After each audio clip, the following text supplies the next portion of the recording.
देखो from alkyne, alkyne में हम देखेंगे सबसे पहले एक नाम है जिसका नाम है अलाइलिक सब्स्टिट्यूशन।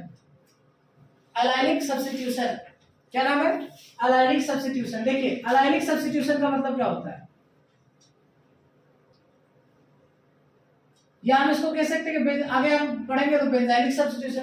तो सर ये अलाइलिक शब्द का मतलब क्या है? देखिए अलाइलिक और बेंजाइलिक एक शब्द होता है, एलाइलिक और दूसरा है बेंजाइलिक।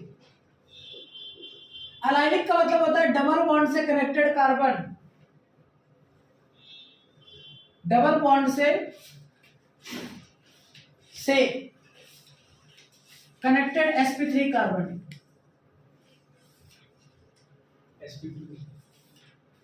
डबल बॉन्ड से कनेक्टेड sp3 कार्बन ही अलाइलिक कार्बन होता है। और बेंजीन से कनेक्टेड sp3 कार्बन, बेंजीन से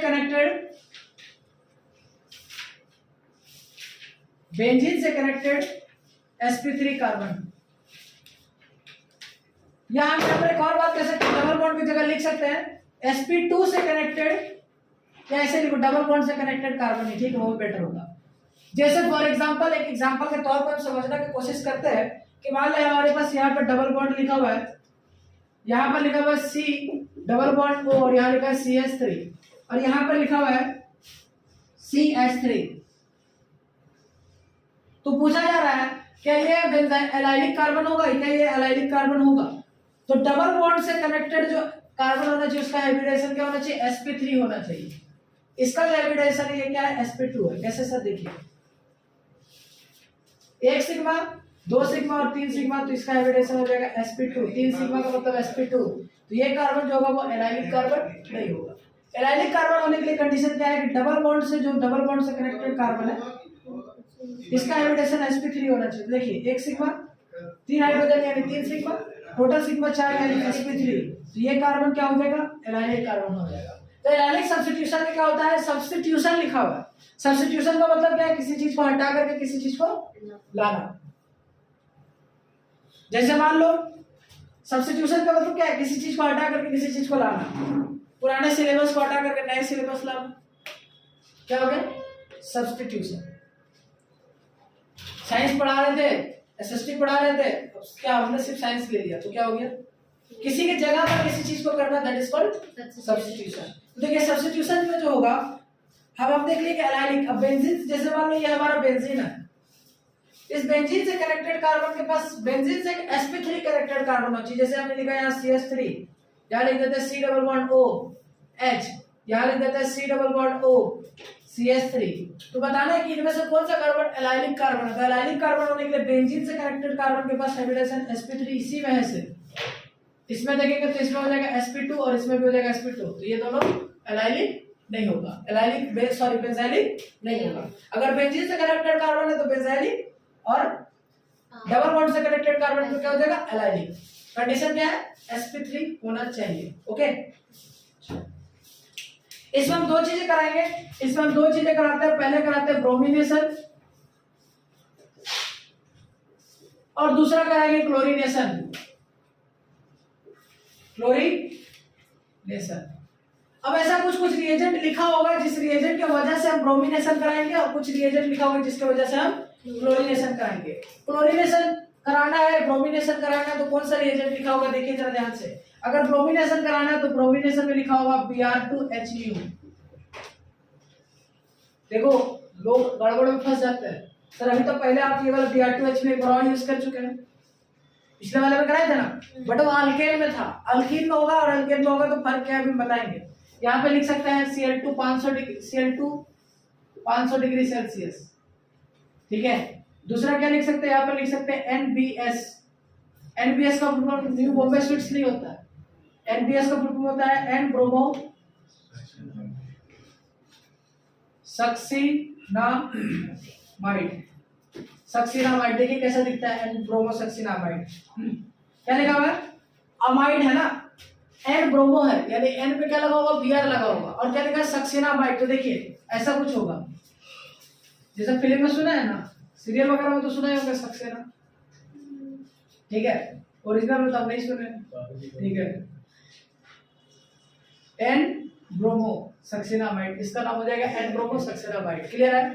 क्लियर है? Cl2 में क्या लिखेंगे? Cl2 आप लिख सकते हैं NBS, Br2 at low temperature में हम लिख सकते हैं, क्या लिख सकते हैं? ब्रोमिनेशन में लिख सकते हैं Br2 एट लो कंसंट्रेशन, ठीक है, Br2 एट लो कंसंट्रेशन। यहाँ पर और क्या लिख सकते हैं सर? यहाँ पर लिख सकते हैं Cl2 500, सॉरी Cl2 Hmu भी लिख सकते हैं।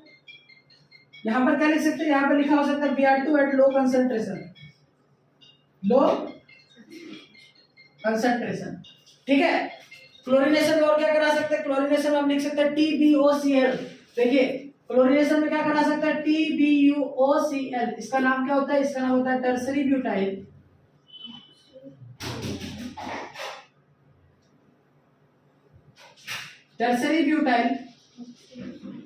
ऑक्सीक्लोराइड।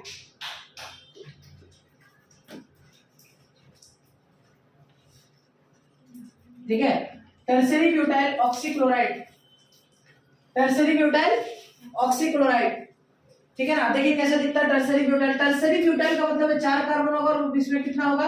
एक किसी कार्बन का जो डिग्री होगा वो कितना होगा?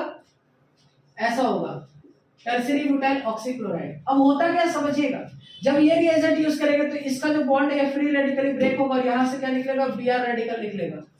यहाँ पर Br2Hmu है तो Br का बॉन्ड ब्रेक होगा, फ्री रेडिकली बॉन्ड ब्रेकिंग होगा तो यहाँ से फ्री रेडिकल Br निकलेगा, इसमें से Br निकलेगा, इसमें से क्या निकलेगा? ClCl, इसमें से क्या निकलेगा? बॉन्ड ब्रेक होगा ClCl, इसमें से भी क्या होगा? बॉन्ड ब्रेक होगा और क्या निकलेगा? ClCl। अंडरस्टैंड? अरे समझ आ रहा है? क्लियर है? इसमें Br2 लो कंसंट्रेशन में भी सेम यही वाला होगा, क्या होगा? Br का बॉन्ड ब्रेक होगा। तो सर एक एग्जांपल बता देते तो बेटर होता, पहले यहां तक नोट कर लीजिए, आगे देखो बात में। जैसे मान लो हमारे पास क्वेश्चन लिखा है CH3 CH double bond CH2 और यहाँ पर हो गया CH3, ठीक है। हमारे पास क्वेश्चन है, यहाँ पर लिख दिया NBS, एन ब्रोमो सक्सिनामाइड, ठीक है। तो यहाँ पर क्या करेंगे? यहाँ पर एलाइलिक सब्स्टिट्यूशन होगा, या एलाइलिक कार्बन, ये भी एलाइलिक कार्बन। तो किसी भी एक एलाइलिक कार्बन में हाइड्रोजन को हटा करके क्या लगाना है? हाइड्रोजन को हटा करके क्या लगाना है? CH3 CH double bond CH, यहाँ क्या हो जाएगा? CH2, यहाँ हो जाएगा Br। क्लियर है? एलाइलिक सब्स्टिट्यूशन समझ रहे हैं? NBS एन ब्रोमो सक्सिनामाइड क्या करेगा? ये एलाइलिक सब्स्टिट्यूशन करता है। जो रिएजेंट उधर लिखे थे Cl2 500 डिग्री सेल्सियस लिखा हो, TbOCl लिखा हो, तो क्या करेगा? क्लोरीनेशन। NBS लिखा रहा है या तो Br2 500 डिग्री सेल्सियस या Br2H में लिखा रहा है तो क्या करेगा? ब्रोमिनेशन, ठीक है। तो ब्रोमिनेशन एलाइलिक सब्स्टिट्यूशन पे होगा, एलाइलिक सब्स्टिट्यूशन हो गया ना। क्या करेगा?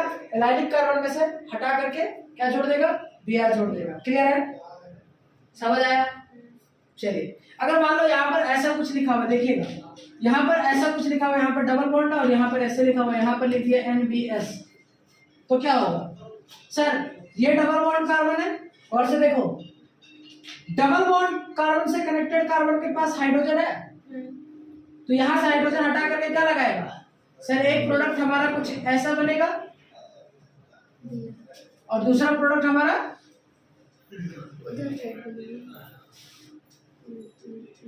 ये बनेगा। क्लियर है? कोई डाउट? कोनो डाउट আছে? ठीक है। अब सवाल आता है कि सर इन दोनों में से मेजर प्रोडक्ट कौन होगा? इन दोनों में से मेजर प्रोडक्ट कौन होगा?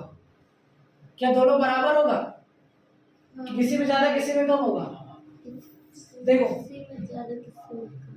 यहाँ पर देखते हैं और यहाँ पर देखते हैं, ठीक है। यहाँ पर कितना H है?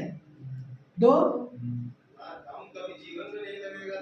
और यहाँ पर भी 2 है।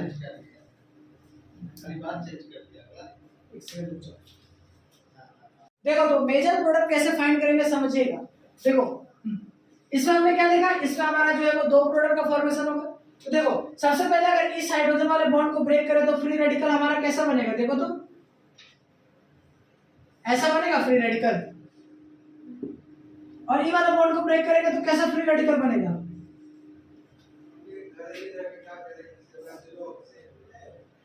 ये वाला बनेगा। अब देखो इस फ्री रेडिकल से कितना अल्फा एच है सर, 2 3 5। इसमें कितना अल्फा एच है सर, इसके पास अल्फा एच का मतलब होता है sp2 से कनेक्टेड sp3 कार्बन या अल्फा कार्बन होता है। इसका हाइब्रिडेशन sp2 है तो यहाँ 2 हाइड्रोजन है, तो 2 अल्फा एच इधर है क्या, बोला सर इधर भी तो एक हाइड्रोजन काउंट कर लीजिए।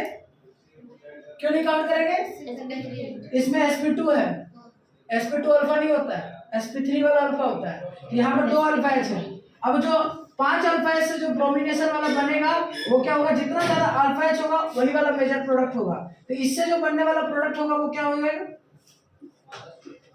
ये हो गया हमारा मेजर। और इसमें क्या आ जाएगा, देखो जो फ्री रेडिकल बना है वो फ्री रेडिकल में इसके पास 2 अल्फा एच है और इसके पास 5 अल्फा एच है। जिसके पास ज्यादा अल्फा एच होगा उसका जो प्रोडक्ट आएगा फाइनली वही क्या होगा, मेजर होगा। और इसका क्या हो जाएगा, इसका जो हो जाएगा वो हो जाएगा माइनर।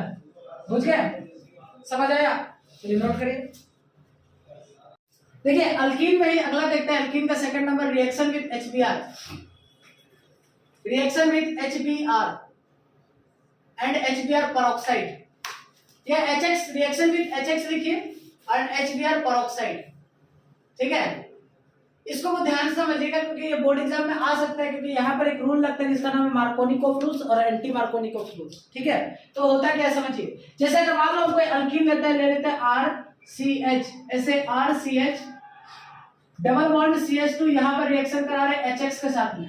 तो देखिए पिछले दिन भी बताया था कि HX का जब भी रिएक्शन होता है तो सबसे पहले HX को ब्रेक करते हैं तो क्या बनता है H प्लस क्या बनता है X माइनस।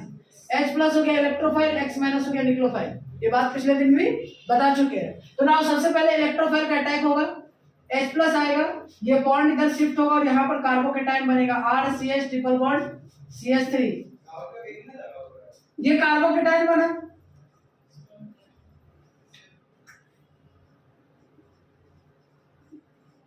सर कार्बोकेटाइन बना तो कुछ बात बोले थे ना, दुनिया में जहां भी कार्बोकेटाइन बनेगा वहां क्या सोचना है, रीअरेंज इफ पॉसिबल।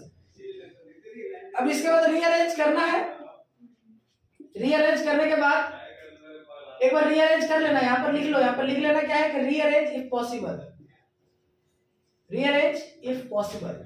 अगर पॉसिबल होता है तो क्या करिए, रीअरेंज करिए। और रीअरेंज करने के बाद क्या करना है, रीअरेंज करने के बाद हम यहाँ पर x माइनस को लाएंगे और यहाँ पर क्या हो जाएगा RCH CH3 और यहाँ पर क्या बन जाएगा, यहाँ पर लग जाएगा x। क्लियर है, समझ आया? HX को मेरे रिएक्शन में क्या करेंगे, H प्लस को लाएंगे, X माइनस को लाएंगे, रीअरेंज करेंगे। इफ अगर पॉसिबल होगा तो रीअरेंज करिए और नहीं है तो डायरेक्ट X माइनस को तोड़ दीजिए। लेकिन अगर वहीं पर अगर लिखा रहेगा HBr peroxide तब क्या होगा, कहानी समझिए। कभी भी क्वेश्चन में देखिए आपका बुक जो एनसीईआरटी बोलता है, जो बोर्ड एग्जाम में आता है, तो एनसीईआरटी क्या बोलता है, एनसीईआरटी बोलता है कि देखिए क्या करिए, मार्कोनिक और एंटी मार्कोनिक रूल्स लगता है, मार्कोनिकोव रूल्स और एंटी मार्कोनिकोव रूल्स। लेकिन ऐसा बात है याद नहीं रखनी, जब जेईई में इसका सवाल आता है तो रीअरेंज होता है, उसमें मार्कोनिकोव रूल्स फेल हो जाता है, ठीक है। अब आता है HBr peroxide, जैसे RCH, जैसे RCH डबल बॉन्ड CH2 लिखा हुआ है और यहाँ पे लिखा रहेगा HBr और सिर्फ HBr peroxide ही होगा, ठीक है। peroxide में क्या हो सकता है, peroxide में लिखा हो सकता है H2O2, ठीक है। देखिए समझिएगा जरा ध्यान से, इसमें क्या होता है जब भी अगर कहीं पर HBr peroxide लिखा होगा तो वहां पर जो लगाएंगे वो लगाएंगे anti Markovnikov rule, anti Markovnikov rule, anti Markovnikov rule, ठीक है। ये क्या बोलता है, देखिए ये एंटी मार्कोनिकोव रूल्स हम एक बार आपको हिंदी में लिखवा देते हैं, यानी व्हाट्सएप लैंग्वेज में लिखवा देते हैं। जिसके पास, ऐसे लिखिए, अल्कीन में जिसके पास, अल्कीन में जिसके पास ज्यादा हाइड्रोजन होगा, अल्कीन में जिसके पास ज्यादा हाइड्रोजन होगा, अल्कीन में जिसके पास भी ज्यादा हाइड्रोजन होगा उसको Br दे, उसमें Br जोड़ देना। अब ये अल्कीन है, इन दोनों अल्कीन में जो कार्बन है इसमें किसके पास हाइड्रोजन ज्यादा है, इसके पास, तो क्या करेंगे CH2 यहाँ पर जोड़ दिए Br, तो इस कार्बन पे क्या जोड़ेंगे, इस कार्बन पे जोड़ देंगे हाइड्रोजन। ध्यान से देखिए ये अल्कीन वाला जो कार्बन है इस पर हाइड्रोजन किसके पास ज्यादा है, सर हाइड्रोजन इसके पास ज्यादा है, तो इसके पास हाइड्रोजन ज्यादा था इसलिए इसमें क्या जोड़ा Br। जिसके पास भी हाइड्रोजन ज्यादा होगा एंटी कार्बोनिक ग्रुप बोलता है उसको Br जोड़िए, जिसके पास हाइड्रोजन कम है उसको हाइड्रोजन दीजिए। बट यहाँ रूल लिखना पड़ेगा, स्टेटमेंट एनसीईआरटी क्या बोलते हैं लिखिए, anti Markovnikov rule, anti Markovnikov rule. Spelling देख रहे हैं क्या जबरदस्त स्पेलिंग है, एंटी मार्कोनिकॉफ रूल, आपके नाम बहुत टाइम लग गया था, ठीक है। देखिए उसको याद करने में time according to this rule, according to this rule, rule लिखना पड़ेगा एग्जाम आएगा statement. according to this rule, sir वो लिखिंग करना ही लिखेंगे। देखिए the negative, according to anti-Marconi rule, the negative part goes on that double bonded carbon atom. According to anti-Marconi rule,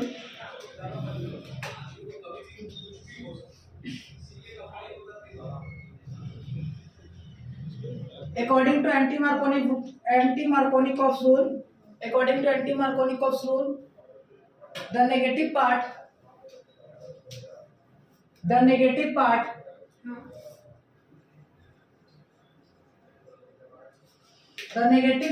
of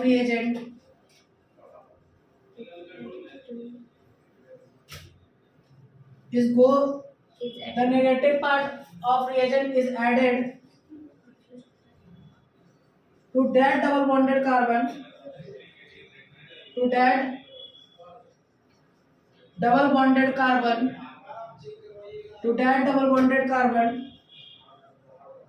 which has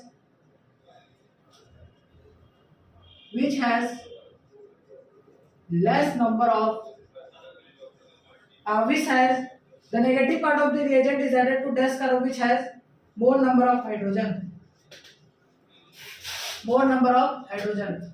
negative part reagent का उस carbon atom पे जाएगा जिसके पास hydrogen की संख्या बहुत ज्यादा होगा, ठीक है। तो इसको आज ही वाइंड अप करते हैं, अगले क्लास में हम लोग स्टार्ट करेंगे ESR, electrophilic substitution reaction, electrophilic aromatic substitution reaction यानी बेंजीन रिंग के बारे में बात करेंगे, और चैप्टर को थोड़ा वाइंड अप करने में स्पीड से हम लोग लाने की कोशिश करेंगे, ठीक है।